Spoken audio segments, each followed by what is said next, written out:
Hey guys, welcome back to my channel. Today we're going to be talking all about weaning and the weaning process. And I know I talk about breastfeeding a lot on my channel, but that's important to me, guys. I mean, I'm pretty sure you guys have kind of figured it out by now. I've heard a lot of scary stories about weaning, and I was definitely one of those people who were a bit hesitant and afraid of what would happen to me when we would eventually start the weaning. If you haven't watched my breastfeeding story video, and I think I did a video over about my breastfeeding essentials, be sure to watch those, especially if you're someone who is about to start breastfeeding or is curious about it, or you're currently pregnant and you don't know if you want to try it out or not. I highly recommend checking it out. There's a lot of information in those videos, okay? Without further ado, let's get started. So what exactly is the weaning process? It's basically when either you or your baby, or it's like a mutual decision, you decide that it's time to stop breastfeeding, basically. So this can happen at any time.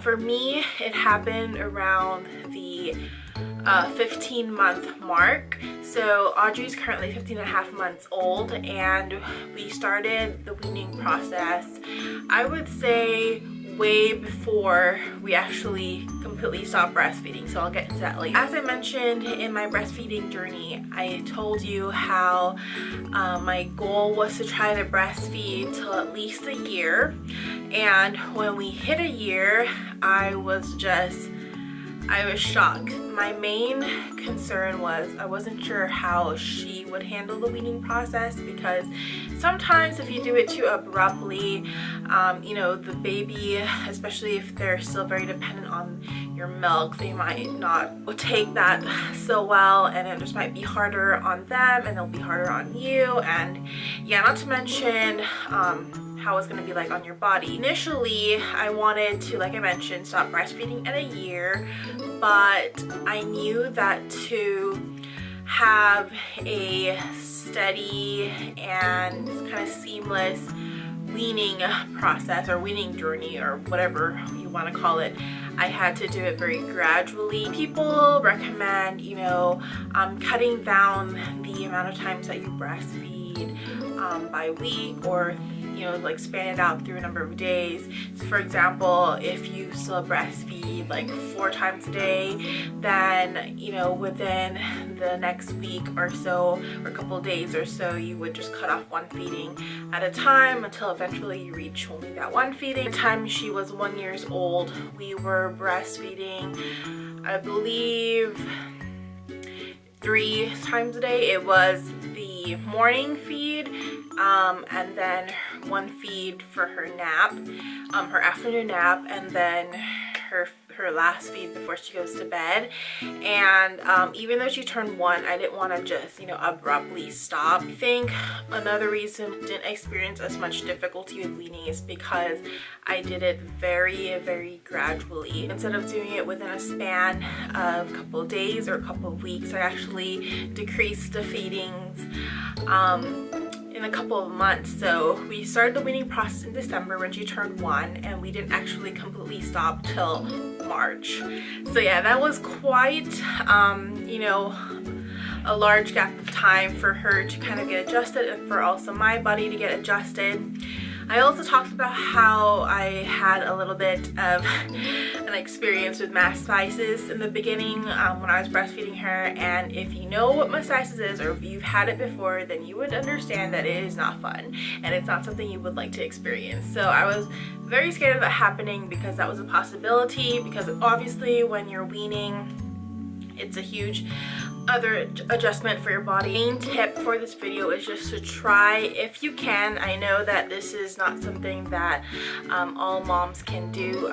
Sometimes, you know, you just have to wean off within a week or a couple of days because you have to go back to work, or because of a medical issue, or just something. So I understand that's not an option for everybody, but if you can, try to kind of lengthen the process and slow it down more. I feel like that will be a lot better on your body. So with weaning, it was a choice that I didn't make myself. I kind of noticed that by the time she was 1, she wasn't breastfeeding as long, if that makes sense. So she would only drink her milk. She would only drink the milk, let's say for like a couple minutes or so, then she would get distracted or she wouldn't want any. And by the time she was 1, she was pretty much dependent on solids at that time. So she was having 3 meals a day, maybe like a snack or 2 in between. I think at that point it was just really a comfort thing. Wasn't sure like how she would react to we slowly stopped, you know, like started cutting down on the sessions. But like I said, she seemed fine, and every time we wouldn't offer her, or I wouldn't offer her milk, she didn't respond any differently at all. Like she didn't seem like it affected her or that she showed signs that she needed the milk.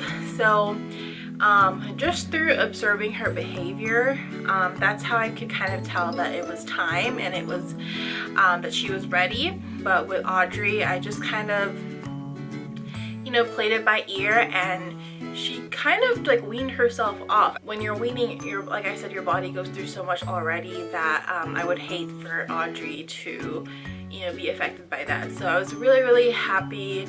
Actually, it's kind of bittersweet because I was like, I had like a moment where I was thinking to myself, wow, she's growing up, she doesn't need me anymore. I just couldn't believe that we were at that point, because I didn't know for how much longer I would be breastfeeding for. She had her last feeding in the beginning of March, and for me, how I cut it out, since I mentioned she was down to 3 feedings, we started off with cutting out the nap feeding, because I felt like that was the easier one. Every time we cut off a feeding, well, I don't know if it's just me, but I was so scared and so nervous because I just didn't know how she'd react, or if she was reliant on breastfeeding for her to, you know, fall asleep. We just did our usual routine, and I set her down on her crib for her nap instead of breastfeeding her to sleep and then putting her down her nap, or breastfeeding her and then putting her down into her crib. I just put her directly into her crib. She was awake, she wasn't sleeping at all, and it took a while. Maybe it took like a couple of weeks or so for her to realize like, oh, this is how it's gonna be for now. Like I said, it wasn't anything forced, so even if I did try to offer her the milk, she wouldn't want to take it, or she would only drink for a couple of minutes. And if you're familiar with the cry it out method, or, you know, with sleep training, you're gonna understand that it's gonna take some patience and time for everybody to get adjusted to the new routine and schedule. The second feeding we slowly cut off was the night feeding. I thought that the night feeding would be the hardest actually of all 3, but actually it was not hard at all, because if you think about it, you know, she has her meal, her dinner, and she's very full from dinner. Like she eats a lot. At the time she's ready for bed, she's still pretty stuffed, so I don't blame her if she doesn't want any milk. We did our normal bedtime routine, and then like with nap time, instead of breastfeeding her and then putting her in her crib to sleep, we just put her directly into her crib. We have lots of cuddles, we still do story time, so we still keep up with that bond. You know, this is something that both my husband or me, we could do interchangeably with her. So she was fine. Like the first night, she didn't seem affected at all. She was just upset as usual because every time we put her down to sleep, she just hates it and she'll cry regardless for like a couple of minutes or so. Went to sleep as normal and she stayed asleep. She didn't wake up in the middle of the night wanting milk or anything. Lastly was the morning feeding. This was hard because for me in the mornings, our routine was, you know, when she'd wake up, I would get her, I would change her diaper, change her out of her pajamas, and then I would breastfeed her. And then after she was breastfed, she'd play for like 15 minutes or so, or a couple minutes, while I got her breakfast ready, her solids food, while I got that ready, and then she would eat. I wasn't sure how she would respond to not having the milk first thing in the morning, especially since she's been asleep for like 12 hours, and I'd imagine she's probably hungry and her stomach was completely empty. Also, to be honest, with removing the feeding from the morning time, it would mean that I would have to get up a little bit earlier to prepare her breakfast beforehand. Really appreciated, you know, that extra time to be able to sleep in with her, but whatever, it's fine. The difference is when she would wake up, I would get her, change her, and then she would have breakfast right away. If I needed more time to prepare breakfast, I would just give her like some puffs or a little bit of like a cereal snack, not too much that would ruin her appetite for breakfast, but just a little bit to keep her occupied while I get everything together and ready. And then afterwards we just sit in her high chair, she has breakfast, and that's it. As far as how my body reacted or responded to all this, in the beginning, every time I would cut off a session, I would notice that a couple hours or so in, my breast would feel really full. It would feel a little bit uncomfortable, but not to the point where I was in pain. The only time where I felt maximum discomfort to the point where I felt like I needed to express milk because it was just too much was when we cut off the morning feed, because if you think about it, you know, like my breasts have been holding in milk like overnight, and it's used to having that milk emptied in the morning, and with it not being empty in the morning, it has to like hold on to it throughout the day and stuff. I think that was the biggest toll on my body, was when we were cutting off the morning feeding. And I did have a time where I had to, like I said, I had to express. So with weaning, it's a tricky thing because you don't want to like pump your milk out too much, because it's just gonna continue the cycle, right? You're gonna empty out the milk, the milk's gonna be refilled, and so forth. So what you're really trying to tell your body is to slow down the milk production. Thankfully with me, it never got to the point where I needed medication or that I actually contracted mastitis where I had a fever and everything, or I had to go to the doctor. I just hand express. I didn't want to use an electric pump because I felt like the strength of an electric pump would be too much and it would like fully empty out your milk. And that's the thing, you never want to fully empty out your breast. If you were to empty out the milk because it was getting too uncomfortable, you want to do it very slowly and just like a little bit at a time. Just empty out enough to where you feel comfortable again, if that makes sense. So I actually just hand expressed, and I just hand expressed maybe like a teaspoon or two of milk, and then it was fine. And like I said, it just takes some time for your body to realize what's going on, and then over time you'll notice that the lumps are gone. Your breast may still feel full, but it's not painful anymore. It is now April, so I'm completely done with breastfeeding Audrey at this point. I feel fine. I'm not sure if I still produce milk.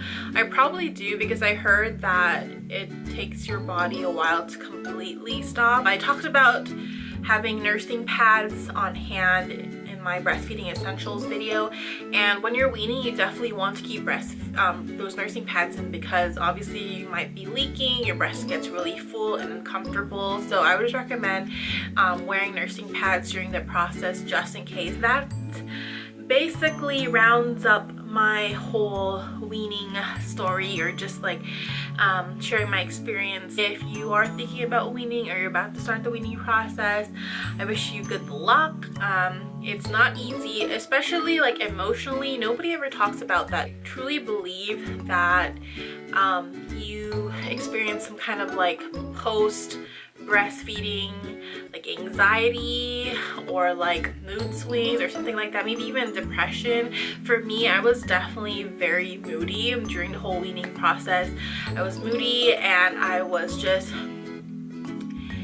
really emotional just in general. I mean, you can just imagine like all the hormones working in your body and how everything's fluctuating and trying to, you know, readjust itself once again, because it's a big change for your body to go back to its normal state before breastfeeding, right? Take it easy on yourself. I know my husband was kind of like freaking out, like, why are you crying like such random times, but I'm very glad he was supportive of that. Obviously he knew like what was happening, so yeah, he's pretty supportive whenever I would have like emotional breakdown. Do know that it's normal if you do feel weepy or you just don't feel like yourself emotionally or mentally, that it's totally fine, it's normal. And yeah, because I don't hear a lot of people talking about that. I hear about postpartum depression or baby blues, but never about post breastfeeding. This is gonna be a long video for me to go through because I feel like I just rambled on, and I hope that you guys understood the gist of what I'm trying to say. Thank you for watching my video. Please don't forget to subscribe if you want to see more from me, and I wish you luck on your journey, whether you're breastfeeding, bottle feeding, weaning or not. I wish you happiness and health, and I'll see you guys in the next one.